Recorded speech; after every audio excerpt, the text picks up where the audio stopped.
Hello hello everyone, कैसे हैं आप सब लोग। उम्मीद है खैरियत से होंगे। आज मैं अपने साथ एक मास्क लेके आई हूँ जो कि कहलाता है Japanese glass skin mask. Basically ये मैंने टिकटॉक पे देखा था और जिन लेडी ने बनाया था उनकी मैं वीडियो एंड में मेंशन कर दूँगी। बेसिकली इसके अंदर है 1 एग योक, एक चमचा जो है बेसन का आटा which is a gram powder, और 1 टेबल स्पून पाउडर्ड मिल्क जो कि था बुनियाद मैंने यूज़ किया है। और इसके अंदर 2 लोगों के लिए, चूँकि मैंने बनाया था अपने लिए और अपने हस्बैंड के लिए, तो वो मैंने उसके अंदर डाले हैं 2 टेबल स्पून ऑफ हनी।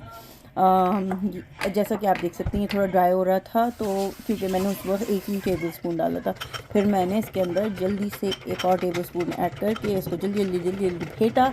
और इसकी कंसिस्टेंसी थोड़ी सी लिक्विडी जब तक नहीं होगी उसको मैं फेंकती रही, क्योंकि पाउडर है तो इसके अंदर लम्प्स बनने के चांसेस हैं, तो ज़्यादा फेंटें।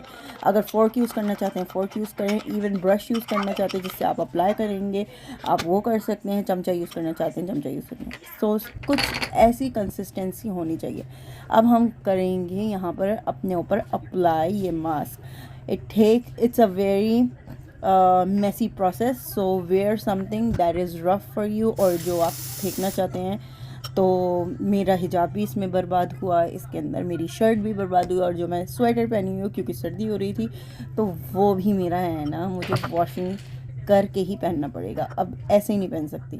खैर, जैसे कि मैंने आपको बताया मैसी प्रोसेस है, सो बी प्रिपेयर्ड। अच्छा, तो अभी ये जब तक मैं अप्लाई कर रही हूँ उसके बाद मैं आपको बताऊँगी what's in the next step. जब तक मैं एक बात करना चाहती हूँ वो ये कि जब से मैं पाकिस्तान से आई हूँ मुझे बहुत लोनली सा फील हो रहा है। मेरी समझ नहीं आ रहा मैं कहाँ से स्टार्ट करूँ। जब मैं आई थी घर, अल्लाह का शुक्र, साफ़ सुथरा था, बर्तन धोने के लिए सिंक में नहीं पड़े हुए थे। मेरे हस्बैंड ने बहुत केयर की इस बारे में, तो खैर थैंक यू फॉर दैट रज़ा। फिर उसके बाद जो रहा हमारा सिलसिला, जो शुरू हुई, मैंने दो दिन खाना नहीं पकाया, रज़ा ने बाहर से इंतज़ाम कर रखा था। और जब हम वैसे जिस दिन हम लैंड हुए ना, तो हमारे साथ तो कोई सीन ही हो गया। उस दिन हो रही थी विंटर की फ़र्स्ट स्नोफॉल, और हमारी गाड़ी हो गई थी बिल्कुल डेड। उसकी बैटरी हो गई बिल्कुल बिल्कुल बिल्कुल डेड। और हमने फिर बुलाई टो ट्रक सर्विस, और फिर हम जो है $100 में अपने घर तक पहुँचे। खैर, अब यहाँ पर आप देख सकते हैं मेरा जो फेस है उसके ऊपर थोड़ी अब स्टिकीनेस हो गई है, हार्ड हो गया है। और 20 मिनट बेसिकली इसको अपने फेस पे लगा के रखना है, और उसके बाद आप इसको कोल्ड वाटर से रिंस करेंगे, क्योंकि कनाडा में बहुत ज़्यादा ठंडा पानी आता है। तो इस वजह से मैंने थोड़ा सा गर्म पानी भी, थोड़ी सी चीटिंग भी की थी मैंने।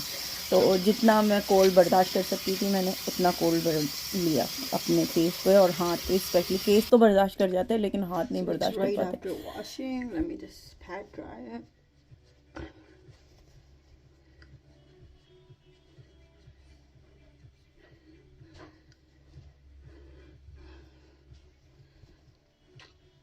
I actually put it on my lips as well.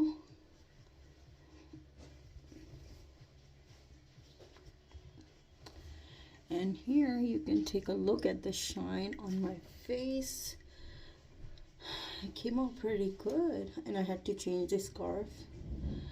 Oh, it was a mess. So anyway, yeah, the results are pretty good. I hope you guys try it and then let me know what the results are. I don't know if you guys can take a look. I mean, the skin looks so glowy, and I'm filming from the front camera, not the back one. So here's the back camera view. I hope you guys can take a look at the skin. It's amazing. Like, it feels so nice. I feel like I just need to put a moisturizer on and nothing else. Everything seems good. I hope you guys give it a try and let me know in the comment section how it turned out for you. So until then, Allah Hafiz. Thank you for tuning in.